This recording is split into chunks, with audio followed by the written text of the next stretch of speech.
So welcome back guys. In this video इस video से हम लोग स्टार्ट करने वाले हैं इंडियन आर्ट एंड कल्चर। और जो सबसे पहला जो टॉपिक अब हम पढ़ेंगे वो है हमारे राजा रवि वर्मा के बारे में। अब हम इस वीडियो में डिस्कस करेंगे। तो अगर मैं सबसे पहले आपको एक बेसिक आइडिया दूं, या फिर ऑलरेडी आप सबको पता होगा बट स्टिल, राजा रवि वर्मा थे कौन?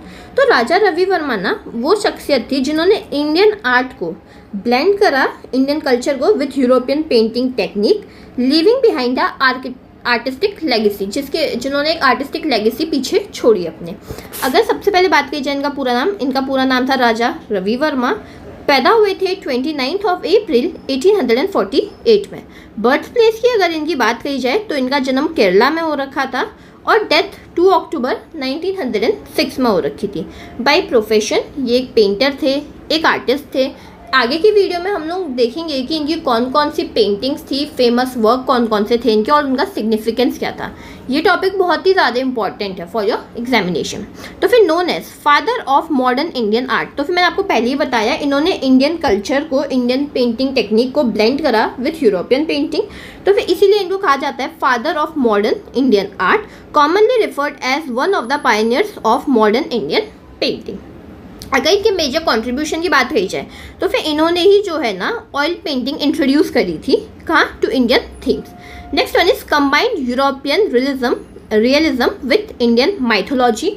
जैसे अब आपको पता ही है इंडिया में काफ़ी सारी माइथोलॉजिकल टेल्स हैं, काफ़ी सारे माइथोलॉजिकल बुक्स हैं। तो फिर उसके साथ क्या करा इन्होंने, कंबाइन करा यूरोपियन रियलिज्म को, यूरोपियन पेंटिंग स्टाइल को, और एक बहुत ही ज़्यादा ग्रेट आर्टिस्टिक वर्क क्रिएट करे, लाइक सरस्वती की पेंटिंग, लक्ष्मी की पेंटिंग, जटायु वधम। तो फिर अब ये सब हम आगे देखेंगे, अभी इसमें नहीं जाते हैं। Next one is painted God and goddesses in a realistic human form.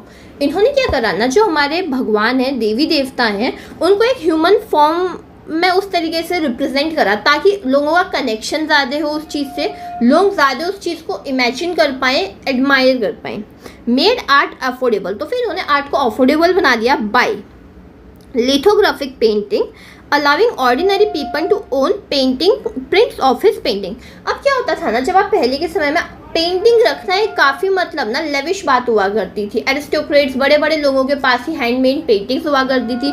Even पहले के समय में तो बुक्स भी जो है काफ़ी ज़्यादा वेल्दी लोगों के पास ही होती थी, because each and everything was hand printed, handwritten होता था। अब उसके बाद ना अगर मैं बात करूँ आपको लिथोग्राफिक प्रिंटिंग होता क्या है, it is a printing technique use to produce many copies of an image और आर्टवर्क। तो फिर ये प्रिंटिंग टेक्निक होती है जिसका इस्तेमाल किया जाता है काफ़ी ज़्यादा कॉपीज़ को बनाने में ऑफ अ इमेज और a artwork. Next is greatly influence, Raja Ravi Varma greatly influenced Indian calendar art and early Indian cinema. अब बात करेंगे हम जो बार बार जहाँ से सवाल उठ के आते हैं, हिज फेमस पेंटिंग्स। ये बहुत ज़्यादा इंपॉर्टेंट है फॉर योर एसएससी, यूपीएससी, कोई state examination also. Indian art and culture का ये टॉपिक काफ़ी ज़्यादा इंपॉर्टेंट है। स्टार्ट करते हैं। तो सबसे पहली पेंटिंग की जो हम बात करेंगे वो है हमारी शकुंतला की पेंटिंग। 1870 में राजा रवि वर्मा ने ये पेंटिंग बनाई थी। अब इसका ना सबसे पहली बात, ये ली कहाँ से गई थी? तो फिर इसको लिया गया था अभिज्ञान शाकुंतलम, जो कालिदास ने लिखी थी।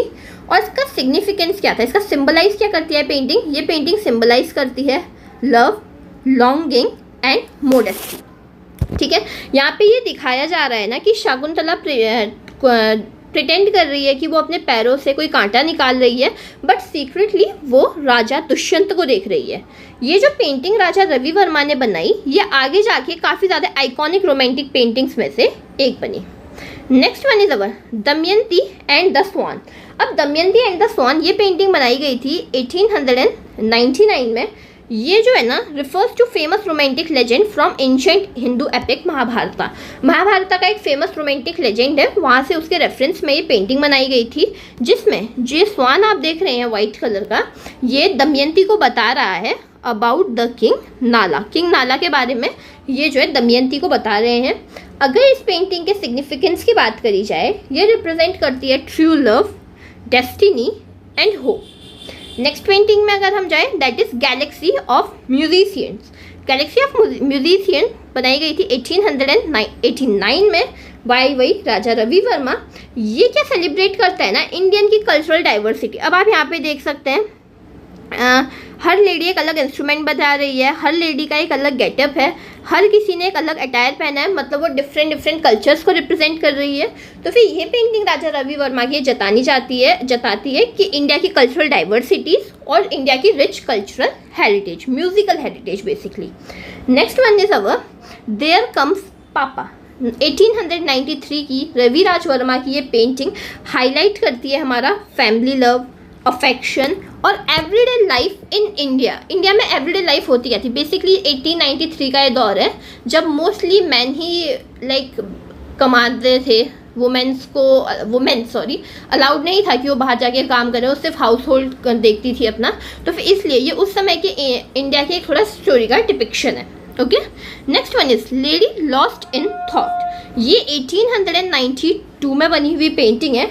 ये ना रिप्रेजेंट करती है एक introspection, emotion and the inner world of the women. ठीक है, बहुत बार हम देखते हैं जब औरतें काम करके थक जाती हैं या फिर कभी कभी वो खाली बैठ के भी किसी गहरी सोच में डूब जाती हैं। ये पेंटिंग उस चीज़ को रिप्रेजेंट करती है कि औरतों का इनर वर्ल्ड किस तरह से है। Next one is our Yashoda and Krishna. Obvious सी बात है, इसके बारे में तो आप सबको पता ही होगा। 1904 में राजा रवि वर्मा ने पेंटिंग बना रखी थी जहाँ पे माँ यशोदा गाय का दूध निकाल रही हैं और कृष्ण जो है उनके साथ बैठे हुए हैं, मतलब उनके पीछे हैं। तो फिर ये पेंटिंग हमारा क्या रिप्रेजेंट करती है, ये हमारा जो है ना एक मातृत्व का भाव रिप्रेजेंट करती है, एक माँ का अपने पुत्र के प्रति प्रेम, डिवोशन रिप्रेजेंट करती है and the divine bond between, जो मैंने आपको पहले बताया, एक मदर और सन के बीच में जो है एक जो डिवाइन बॉन्ड होता है, ये उस चीज़ को रिप्रेजेंट करती है हमारी। Next one is our Lakshmi. माता लक्ष्मी की पेंटिंग इन्होंने बनाई थी 1896 में। माता सरस्वती की पेंटिंग बनाई थी 1896 में और उसके बाद जटायुवधम 1895 में। ओके, ये वाली पेंटिंग पहले बनी थी। तो फिर ये तीन भी काफ़ी सारे इंपॉर्टेंट पेंटिंग्स हैं, राजा रवि वर्मा की काफ़ी ज़्यादा फेमस पेंटिंग्स हैं। अगर मैं आपको बताऊं जटायुवधम 1895 की पेंटिंग के बारे में, ये पेंटिंग हमारा रिप्रेजेंट करती है courage, sacrifice and the fight against injustice. सबको पता है जब रावणा माता सीता का हरण करके ले जा रहे थे, जब जटायु ने उनको रोकने की कोशिश करी और उसी बीच में उनकी डेथ हो गई थी। तो फिर पेंटिंग जो है करेज को रिप्रेजेंट करती है हमारा।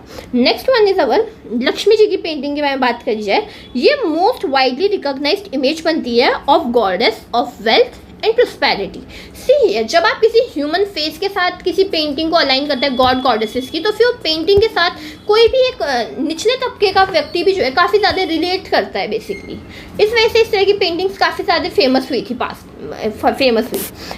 वही सरस्वती की पेंटिंग के साथ भी became standard image of goddess of knowledge. जैसे हमारा एक भारत माता का एक रिप्रेजेंटेशन था, एक इमेज सेट हो जाती है आपके दिमाग में, वही इन पेंटिंग्स के साथ था। गॉड की इस रूप को ही लोगों ने एक्सेप्ट कर लिया था गॉडेसेस के, जो राजा रवि वर्मा ने पेंटिंग में दर्शाया। नेक्स्ट वन इज राजा रवि वर्मा। अब राजा रवि वर्मा ना, उससे पहले मैं आपको एक चीज़ बताती हूँ। राजा रवि वर्मा की 1906 में राजा रवि वर्मा ने एक और पेंटिंग बनाई थी जिसका नाम था कादम्बरी।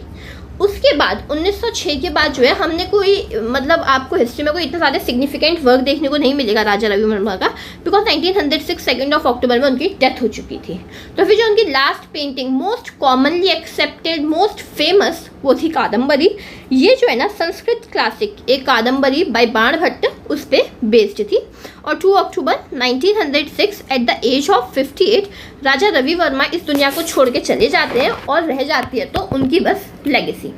अगर मैरिड लाइफ के बारे में बात करी जाए, इनकी 18 ईयर्स की एज में इनकी शादी हो गई थी। किसके साथ इनकी शादी हुई थी? भागीरथी बाई। भागीरथी बाई के साथ इनके 4 बच्चे भी थे, अमंग विच 2 सन थे और 2 डॉटर थी। So that's it for Raja Ravi Verma. Thanks for watching the complete video.